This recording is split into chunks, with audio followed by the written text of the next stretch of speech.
Hello, hello! Magandang buhay! Welcome to Starling Channel. Kumusta kayong lahat guys? Ayan, malapit na ang Christmas at malapit na rin ang New Year. Ayan, sa mga nakapanood ng aking last video, nagpa-check up tayo dun dahil medyo masama talaga yung pakiramdam ko. Pero dito naman guys, sa video mapapanood nyo, ayan, okay na ako. Nagpapalakas na lang ulit. Malaking hina talaga pagka nilagnat. Grabe.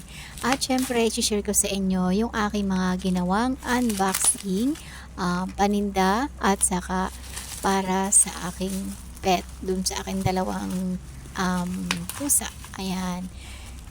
Bumili ako nito kasi sobrang mura lang. Piso lang yan guys sa Black Up. At ipa-flash ko nga pala dyan sa screen yung yung black up ko ha, para pagka may gusto kayong i-check out, malay nyo meron dun sa aking showcase. Malaking bagay yun guys, kahit isang peraso lang i-check out nyo, malaking bagay, malaking tulong yun. Ito nga pala yung napili kong flavor, ayan, kasi yan yung fast moving nila. So ayan, na-try ko na to sa aking mga kitten, kaya lang hindi ko pa nga na-videoan. Laging wala akong hawak na cellphone pagka pahakainin ko sila. Sarap na sarap sila doon. At ito naman, isa pang unboxing.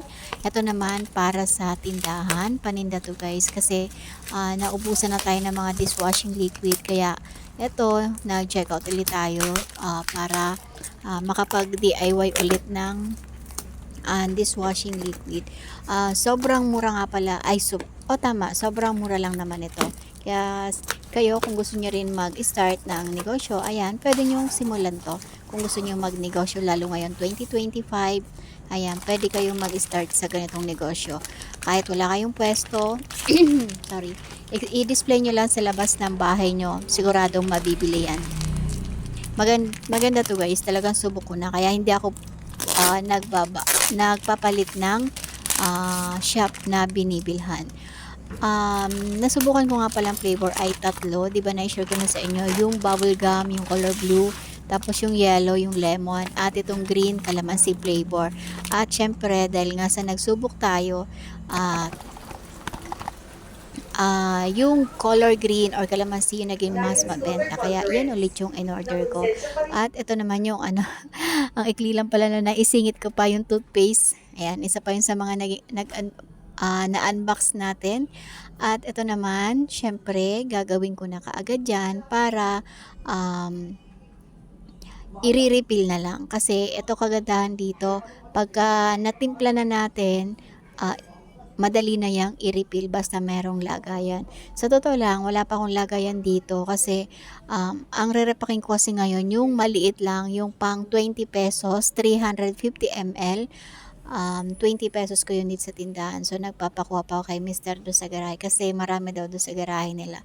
So, syempre, as usual, ganito pa rin yung ating sunod-sunod na procedure ng paggagawa ng dishwashing liquid. Hindi kayo magkakamali kahit first timer lang kayo kasi nga, mayroon niyang kasamang manual. Medyo mahirap lang talaga dito pagdating sa paghahalo, lalo yung aking kilikili ay medyo nakaramdam pa tayo ng konting sakit, pero syempre kailangan natin kumilos na, basta kaya na kilos na tayo. Ayan, at saka nung naglagay na tayo nung premix, yung pang flavor, ayan ang itsura na ayan, nung naglagay na tayo ng pang flavor, ayan, masakit sa ilong yun guys. Kaya kung medyo sensitive kayo, pag nilagay nyo yung premix na yan, yung kulay green na yan, yung flavor, ay maglagay kayo ng face mask. Kasi naglagay ako ng face mask yan kasi hindi ko talaga kinaya yung amoy niya. Medyo masakit sa ilong at saka sa dibdib. Medyo sensitive lang ako nito. Pero nung mga nakaraan namang gawa ko ay hindi naman ako gumamit ng face mask. Medyo sensitive lang siguro talaga ako ngayon kasi nga galing ako sa sakit. Guys, bago ko nilagay itong flavor niya ha, nag-rest na yan ng 20 minutes. Ayan. Tapos saka ko nilagay itong flavor niya. Tapos isusunod naman natin dyan yung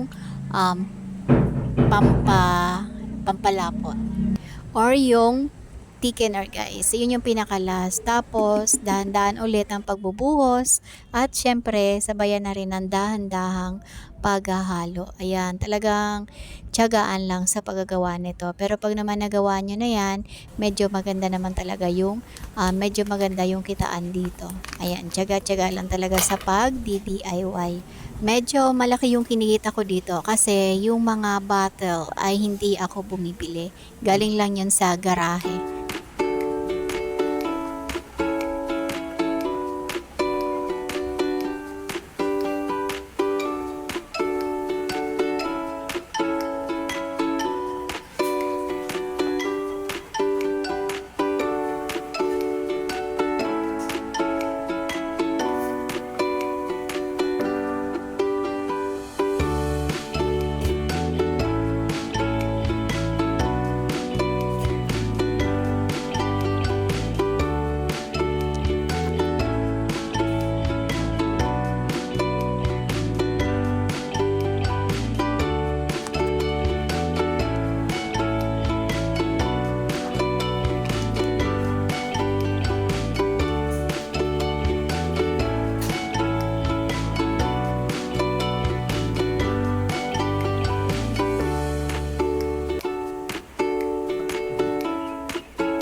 At pagkatapos ko nga gawin yung aking DIY dishwashing liquid, ito namang alaga yung hinarap ko kasi nga hindi siya namin mapigilan gumala at yan, nahahawa na naman sa kuto.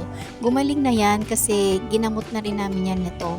Super effective nito nilalagay ko to guys. Kaya kung ganito rin yung problema ng mga alaga nyo, ito na rin yung gamitin nyo. Nasa black up ko yan. And ilalagay natin dyan yung profile ko para makapag check out kayo. Ayan, sobrang effective niyan guys sa kanya. So ayan, lagi ako may stocks kasi pag may nakita akong ang tawag dito, may nakita akong garapata sa katawan niya, ayan, nilalagyan na kaagad natin para hindi naman siya irritable, para hindi siya kamot ng kamot. Sa isang pack nito, 3 piraso at isang araw, isang piraso yung nilalagay ko. Pan 3 days niya ngayon, kaya bukas pwede na siya maligo.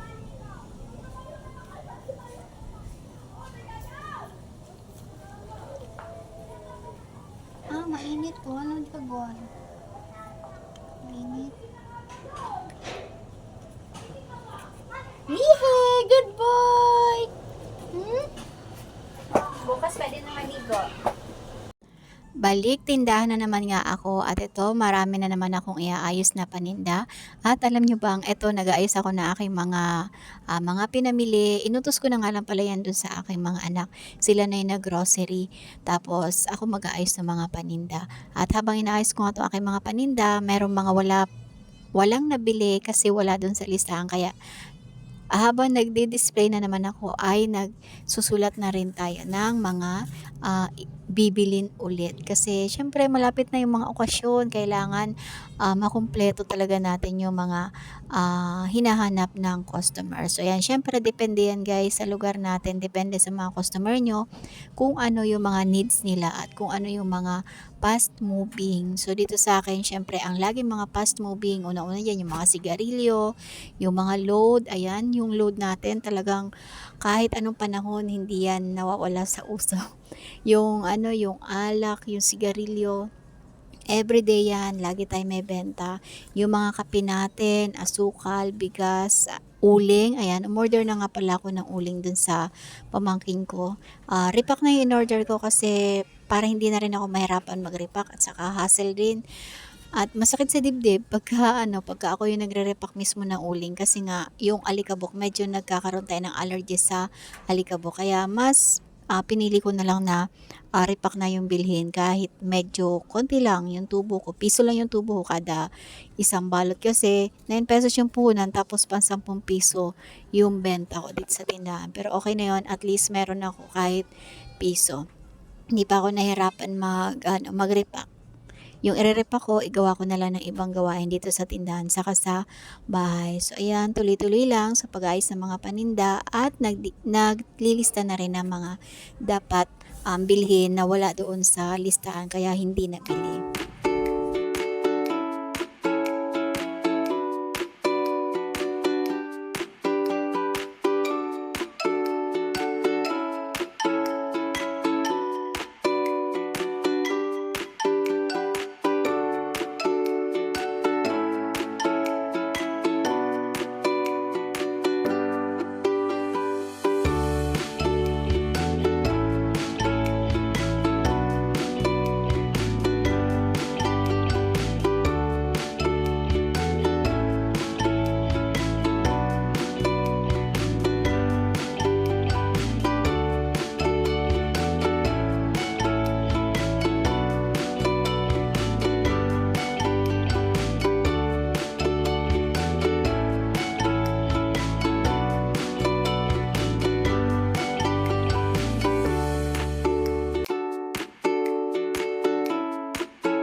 Hanggang dito na lang guys yung aking video. Maraming salamat sa mga sumusuporta sa channel na to.